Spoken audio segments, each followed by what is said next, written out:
고위공직자범죄수사처가 지난주 압수수색에 나선 배경을 두고 여러 추측들이 많았습니다. 저희가 파악한 바에 따르면 공수처는 손준성 보냄의 손준성이 실제로 검사 손준성이란 사실을 확인했습니다. 고발장을 비롯한 자료들을 손 검사가 전달했다는 단서를 포착했고 현직 검사 연루가 객관적으로 드러났기 때문에 전격적으로 압수수색에 들어간 겁니다. 이 중대한 단서가 어디서 어떻게 나왔고 무슨 내용인지 이지혜 기자가 첫 소식으로 전합니다. 공수처가 김웅 국민의힘 의원과 손준성 검사에 대해 압수수색에 나선 건 지난 10일입니다. 고발장 접수 나흘, 제보자 조사 하루 만이었습니다. 이 때문에 공수처가 정치적으로 수사를 시작했다는 등 공격을 받았습니다. 그런데 JTBC 취재 결과 공수처는 조성은 씨가 지난 9일 제출한 휴대전화에서 중요한 단서를 포착한 걸로 파악됐습니다. 조 씨 텔레그램 창에 뜬 손준성이 검사 손준성이라는 사실을 확인한 겁니다. 공수처는 특히 손준성 보냄을 누르면 손 검사의 휴대전화 번호와 연동된 텔레그램 계정이 뜬다는 데 주목했습니다. 즉각 수사로 전환하며 밤사이 압수수색 영장을 발부받았습니다. 법원에는 현직 검사가 연루됐다는 게 객관적으로 확인된 사실이라고 압수수색이 필요한 이유를 설명한 걸로 파악됩니다. 현직 검사가 보낸 내용인 만큼 당시 손 검사의 지휘권자였던 윤석열 전 검찰총장 이름도 포함했습니다. 한편 공수처는 압수수색 영장에 손준성 검사가 성명불상의 검사에게 고발장을 작성하고 관련 증거를 취합하도록 지시했다는 내용을 적었습니다. 이에 대해 공수처 관계자는 압수수색을 통해 확인해야 할 범죄 사실일 뿐이며 아직 성명불상의 검사의 존재가 확인된 것은 아니라고 했습니다. 공수처는 텔레그램 속 내용을 손 검사가 직접 작성했을 가능성과 또는 누군가에게 단순 전달만 했을 가능성, 두 방향을 모두 수사 중입니다. JTBC 이지혜입니다. 이처럼 공수처가 단서를 포착한 것과는 별개로 JTBC도 디지털 기록을 직접 검증해봤습니다. 저희는 지난 토요일 오전 제보자 조성은 씨에게 손준성 보냄에 연동된 연락처를 확인해달라고 요청했습니다. 그리고 일요일인 어제 손준성 보냄이 적힌 고발장 파일을 텔레그램으로 전달받아 살펴봤습니다. 그 결과 손준성 보냄의 손준성은 손 검사의 실제 전화번호와 연동돼 있었습니다. 이서준 기자입니다. 텔레그램의 전달 기능으로 파일을 보내면 이전에 전달한 사람의 이름이 계속 남아 있습니다. 그림 파일들을 텔레그램으로 보내보겠습니다. 이 파일들을 또 다른 사람에게 전달을 하면 이서준 보냄이라고 뜹니다. 이서준 보냄을 누르면 제 텔레그램 프로필이 나옵니다. 프로필에는 제 휴대전화 번호가 연결돼 있습니다. JTBC는 어제 저녁 제보자 조성은 씨로부터 손준성 보냄이 적힌 텔레그램 메시지를 전달받았습니다. 그동안 언론 등에 공개된 캡처본 복사 파일과 달리 김웅 의원이 지난해 4월 조 씨에게 고발장을 전달한 방식 그대로 고발장 사진 파일을 전달받은 겁니다. 취재진은 휴대전화 화면 녹화 기능을 켠 채로 분석에 들어갔습니다. 텔레그램 화면에선 손준성 보냄이 검사 손준성 보냄으로 바뀌었습니다. 취재진 휴대전화에 이전에 취재를 하며 입력해둔 손 검사의 휴대전화 번호가 손준성 검사로 이미 저장돼 있었기 때문입니다. 보냄 부분을 누르니 검사 손준성의 텔레그램 프로필이 뜹니다. 프로필 정보란에 휴대전화 번호가 적혀 있습니다. 손준성 차장검사가 지난해는 물론 현재도 사용 중인 휴대전화 번호입니다. 전화하기를 눌러보니 취재진 휴대전화에 저장된 손 검사의 번호와도 일치합니다. 하지만 오늘 새벽 손 검사가 텔레그램을 탈퇴하면서 현재는 탈퇴한 계정이 보냄으로 바뀌었습니다. JTBC 이서준입니다. 자, 그렇다면 이 디지털 기록이 무엇을 뜻하는지도 보겠습니다. 손준성 검사는 그동안 고발장을 김웅 의원에게 전달하거나 작성했다는 의혹에 대해 거듭 부인해왔습니다. 하지만 최소한 누군가에 전달했다는 것은 사실로 드러난 겁니다. 누가 고발장을 썼는지, 대검 간부였던 손 검사가 왜 이걸 전달했는지는 결국 손 검사를 통해 확인돼야 합니다. 계속해서 연지환 기자입니다. 손 검사는 오늘 새벽 돌연 텔레그램 메신저를 탈퇴했습니다. 하지만 계정을 탈퇴해도 대화 내용이 사라지지 않습니다. 취재진이 손 검사에게 인터뷰를 요청한 내용은 여전히 남아 있습니다. 제보자 조성은 씨는 어제 손준성 보냄이라는 캡처에서 손준성이 검사라는 걸 입증할 증거가 있다고 밝혔습니다.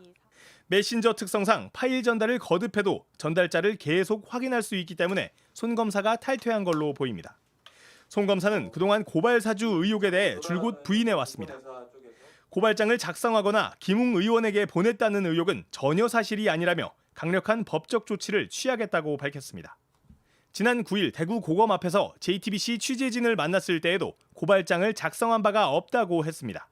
고발장을 본 적이 있는지 공작이라고 생각하는지에 대한 질문엔 답하지 않았습니다. 하지만 제보자 조성은 씨 텔레그램에 적힌 손준성이 실제 손준성 검사 계정으로 파악되면서 최소한 고발장을 누군가에게 전달했다는 의혹에 대해선 중요한 단서가 나온 겁니다. 누가 고발장을 작성했는지 또 손 검사가 어떤 목적으로 고발장을 전달했는지는 결국 손 검사의 진술을 통해 확인되어야 하는 상황입니다. JTBC 연지환입니다. 네, 취재 기자와 한 걸음 더 들어가 보겠습니다. 이서준 기자. 텔레그램 속 손준성이 손준성 검사인 것은 확인이 됐습니다. 고발장을 그러면 야당에 전달한 사람도 손 검사로 봐야 할까요?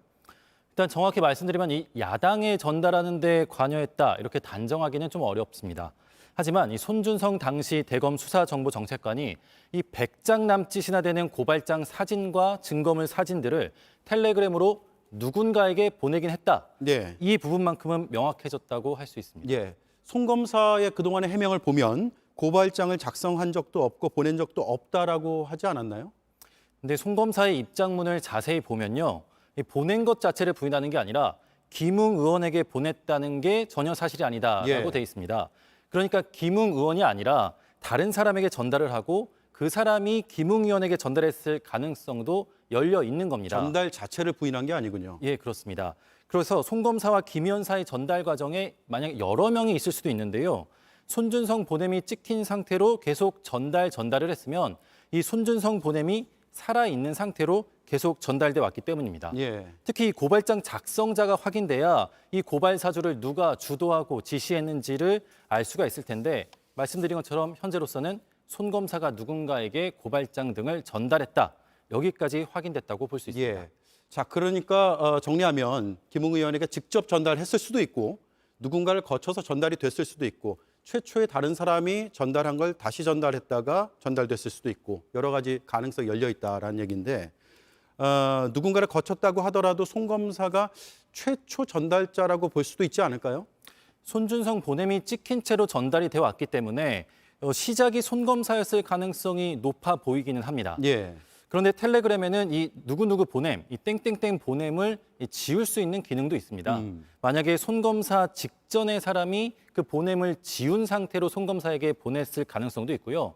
또 손 검사가 텔레그램이 아니라 뭐 카카오톡이나 메일이나 다른 이제 창구로 전달을 받아서 네. 다운로드를 받고 그 다음에 텔레그램으로 보냈을 가능성.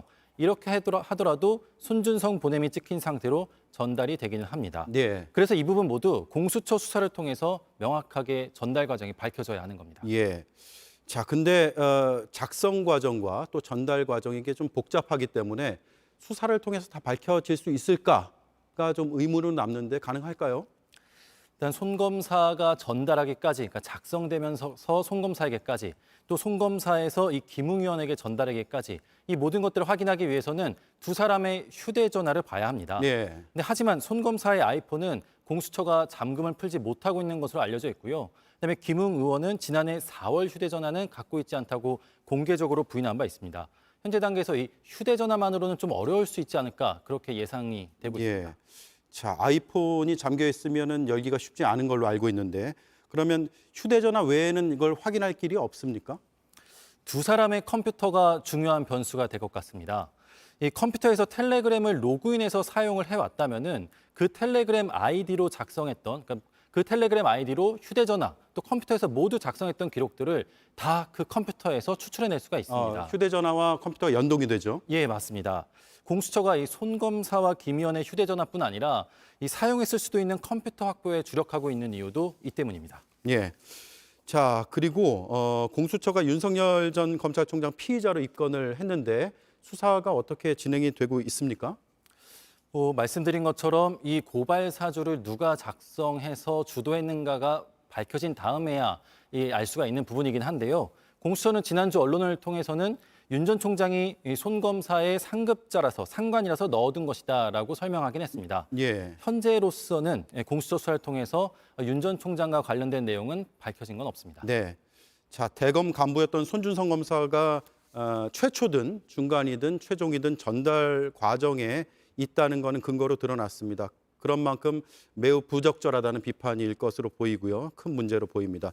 새롭게 취재되는 내용은 저희가 또 전달해 드리겠습니다. 이서준 기자였습니다. 수고했습니다. 네, 이번엔 공수처 수사 상황을 살펴보겠습니다. 오늘 김웅 의원실을 다시 압수수색했습니다. 지난 금요일에 의원들 반발로 철수한 지 사흘 만입니다. 압수물을 분석하면 그 뒤에 핵심 인물 소환을 논의할 것으로 보입니다. 오효정 기자입니다. 공수처 검사들과 수사관들은 오늘 오후 2시 반쯤 의원회관에 들어섰습니다. 지난주 금요일 국민의힘 의원들과 11시간 대치한 끝에 물러선 뒤 사흘 만에 다시 압수수색에 나선 겁니다. 김웅 의원은 지난해 4월 여권 인사 등에 대한 고발장을 받아 제보자 조성은 씨에게 전달했다는 의혹을 받고 있습니다. 누가 고발장을 작성해 김웅 의원에게 전달했는지 등이 수사 과정에서 밝혀져야 할 부분입니다. 김 의원은 공수처가 입건하지 않은 상황이고 주요 사건 관계인으로 압수수색 대상에 포함됐습니다. 수사팀은 지난주 김 의원과 손준성 검사의 자택을 압수수색했고 같은 날 의원실에 있는 컴퓨터 자료도 확보하려 했지만 반발에 부딪혀 일단 철수했습니다. 컴퓨터 같은 전자정보 압수수색은 당사자의 참여가 보장돼야 하는데도 김웅 의원이 없는 상태에서 시작된 점, 보좌진 컴퓨터는 압수수색 대상이 아닌데도 자료 검색이 이뤄진 점 등을 국민의힘은 지적했습니다. 오늘도 본격적인 압수수색에 앞서 수사팀과 김 의원이 1시간 넘게 대상과 범위를 협의했습니다. 이후 김 의원 컴퓨터에 대해서만 파일들을 확인한 뒤 저녁 5시 40분쯤 마무리했습니다. 다 뒤져보고 범 영장에 관련돼 있는 그런 증거물은 전혀 없다고 해서 지금 가져간 건 하나도 없습니다. 수사팀은 우선 압수물 분석에 주력한 뒤 손 검사 등 핵심 인물에 대한 소환 조사 시기를 조율할 전망입니다. 한편 김 의원이 압수수색 영장을 취소해달라며 법원에 낸 사건은 오늘 재판부가 배당돼 심리에 들어갔습니다. 열린민주당 최강욱 대표와 황희석 최고위원은 고발장 작성에 관여한 혐의로 윤석열 전 검찰총장과 손 검사, 김 의원과 정점식 의원 등을 대검에 고발했습니다. JTBC 오효정입니다. 국민의힘은 이 의혹을 박지원 게이트라고 주장하고 있습니다. 의혹이 보도되기 전에 박지원 국정원장과 조성은 씨가 만나 사실상 공모한 게 아니냐는 의혹을 제기했습니다. 박 원장을 공수처에 고발하기도 했습니다. 민주당은 삼류 정치 소설이라고 반박했습니다. 강희영 기자입니다. 사실 이 9월 2일이라는 날짜는 우리 원장님이나 저가 원했던 거나 저가 배려받아서 상의했던 날짜가 아니거든요. 국민의힘은 조성은 씨의 이 발언을 문제 삼았습니다. 조 씨가 검찰이 야당의 고발장 등을 건넸다는 뉴스버스 보도를 앞두고 박지원 원장과 상의한 것을 사실상 실토했다는 주장까지 내놨습니다. 지난달 11일 조 씨가 올린 페이스북 글을 통해 한 고급 일식집에서 박 원장을 만난 사실이 뒤늦게 알려졌고 위치상 별실은 아마 맞을 것 같습니다. 박 원장과의 만남 전후로 조 씨가 김웅 의원과 주고받은 텔레그램을 캡처한 것이 수상하다는 게 국민의힘 측 주장입니다. 그러자 조 씨는 입장문을 내고 윤석열 전 총장과 박 원장이 친분이 있는 것으로 알아 상의할 대상으로 고려하지 않았다고 했습니다. 박 원장도 조 씨와 특수한 관계라고 하는데 그런 것은 없다고 했습니다. 하지만 국민의힘은 이번 의혹을 박지원 게이트로 규정하고 총공세에 나섰습니다. 박지원 국정원장이 모종의 코칭을 한 것이 아닌지 의심할 수밖에 없습니다. 윤석열 캠프는 박 원장과 조 씨 등 3명을 명예훼손, 공직선거법 위반 등 혐의로 공수처에 고발했습니다. 박 원장은 정치에 개입한 의혹으로 국정원법 위반, 조 씨는 공동정범으로 고발장에 적혔습니다.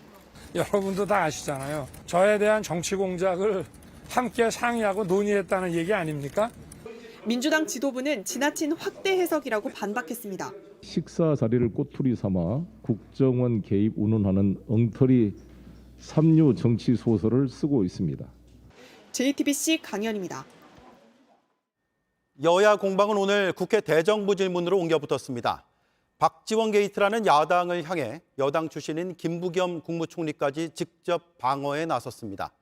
박범계 법무부 장관은 윤석열 전 총장을 향해 핵심 수사 대상이라고 했습니다. 이어서 전다빈 기자입니다. 국민의힘은 박지원 국정원장이 조성은 씨에게 제보 관련 조언을 했다는 의혹을 꺼냈습니다. 그 조 씨가 휴대전화 화면을 캡처한 시점이 7월 20일인데 하여튼 8월 11일 전후해서 계속해서 캡처를 합니다. 박지원 원장의 그런 코치가 있었다라는 반증으로 보이는데 어떻습니까? 국정원의 정치 개입 정황이라며 박 원장을 수사하라고 촉구했습니다.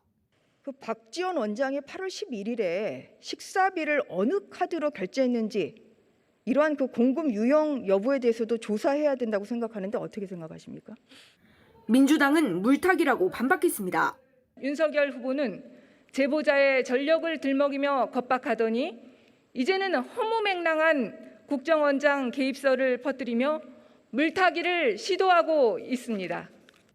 그러면서 이번 사건의 본질은 윤 전 총장의 고발 사주 개입 여부임을 분명히 했습니다. 정치검찰의 선거 개입은 민주주의에 대한 도전입니다. 국기문란에 대한 중대한 범죄입니다. 검찰의 쿠데타라고 저는 보입니다. 정부는 대체로 원론적 답변을 내놨지만 국정원장께서 그런 일에 관여할 그런 상황은 아니라고 생각합니다만. 윤 전 총장 개입 의혹에 보다 힘을 실었습니다. 전임 총장과 손준성 검사와의 관계는 매우 특별한 관계였습니다. 핵심적인 수사 대상입니다. JTBC 전다빈입니다.